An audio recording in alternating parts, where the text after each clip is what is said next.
Sa wakas, dumating din tayo sa last part ng ating paglilista ng pinaka-memorable lines from Pinoy movies. O, kasya pa ba ang papel nyo? Mahaba-haba rin ang listahan natin ngayon eh. Coming in at number 2, pasok ang mataray na linya ni Ate V mula sa pelikulang Palimos ng Pag-ibig.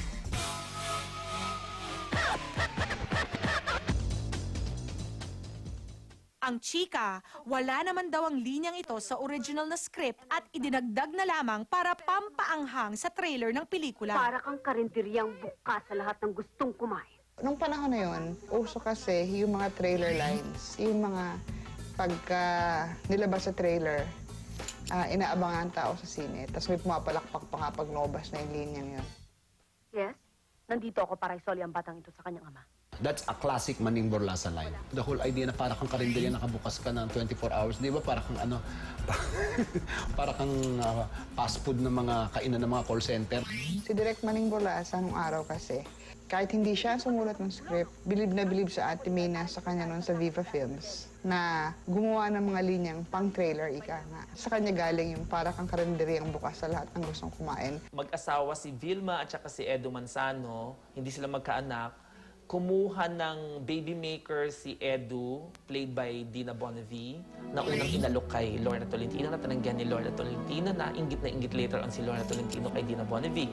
Na-inlove na ang asawa, si Edu, sa baby maker, so kinonfronta siya ni Vilma Santos. Ibig palabasin niya sa pagsasabi ng line na yon is that just like prostitute, kahit sinong lalaki pwedeng papasukin. Memorable yung dialogue because of the incongruity of the scenario. Supposed to be social si Vilma Santos, supposed to be sophisticated din si Dina Bonnevie. Anong alam nila sa karinderya? That's memorable not only to me but to a lot of women. We always sympathize with the aggrieved wife, tapos merong other woman na mas sexy, mas bata. So finally, pagka lumaban yung wife, you rally for her. Ilang gabi kang binili ni Rodel? Isang gabi lang. Malakas ang kanyang pulat, nangangailangan lang ng matabang lupa. Okay.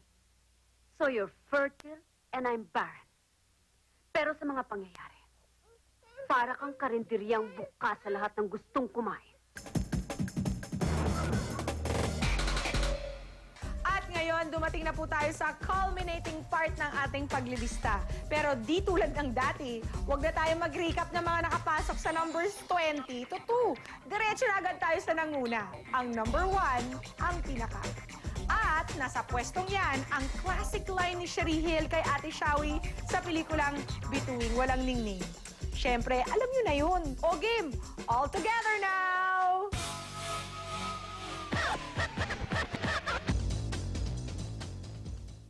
You're nothing but a second rate, trying hard, copycat. Kahit straight English ang linya, hindi maitatangging sapul nito ang imahinasyon at huling-huli ang kiliti ng masa.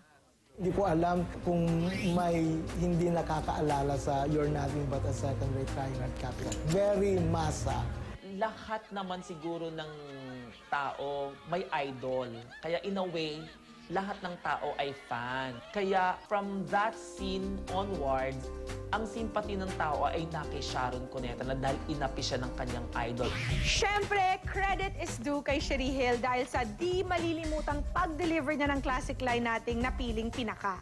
Mahirap kasi bitawan yung mga linyang English. You'll never make it. I think, kung ibinigay yung linyang yon sa isang hindi talaga Inglesera, baka hindi naging ganun katindi yun. Diba yung mga Eigenman, impeccable ang diction niyan. So, na-i-deliver ng tama. Iilan lang naman yung mga artista ang gaganda mga English-Inglesan, di ba? You're nothing but a second rate. Becomes a camp classic. Ano ibig sabihin ng camp classic? Nangangahulugan na banggitin mo lang yung linyang yon, kitang-kita mo na yung eksena ng pelikula ng Bituing Walang Ningning. May chikang wala rin daw sa original script ang memorable line na ito. Nag-brainstorm daw sina Sherry at Tommy Abuel at nabuo ang ating klasikong movie line. Matindi yung delivery ni Sherry. Kung hindi si Sherry yun, I doubt it.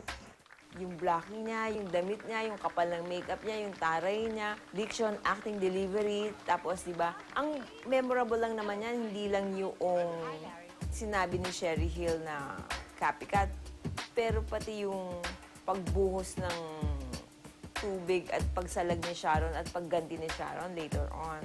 It's unquestionably the most memorable line in Philippine movies. Unquestionably.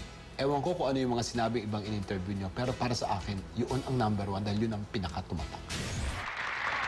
Nagustuhan mo ba?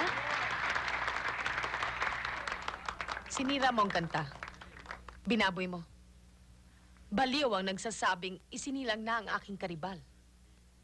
You'll never make it. You're nothing but a second-rate, trying hard, copycat.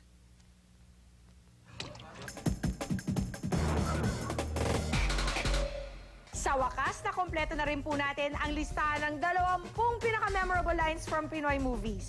O, napasama ba ang favorites nyo sa listahan? Kung hindi, pasensya na, hindi kami perfect. Uy, memorable line din yun ah. Maraming salamat po sa aming mga guest panelistas. O siya, hanggang dito lang po ako. Ako po si Pia Guan, yung pinakamaasahan yung kasama pagdating sa paglilista. Sa susunod na linggo, ihanda ulit ang ballpen at papelyo dahil sabay-sabay ulit tayong maglilista ng ating mga pinaka.